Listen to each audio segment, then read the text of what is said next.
I'm the author of the Saga of Hagar the Hag, Volume 1.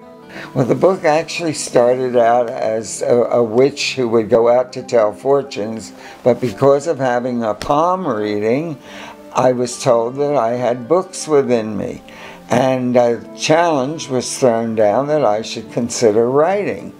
So I did, and this is what came out. I now have a witch who is raised with eagles because she comes from an egg. Well, the main character is, of course, Hagar the Hag, who starts out life as a hatchling haglet. The first book deals only with the problems of finding what it is you feed such a haglet. What I'd like most is that my readers take something from the book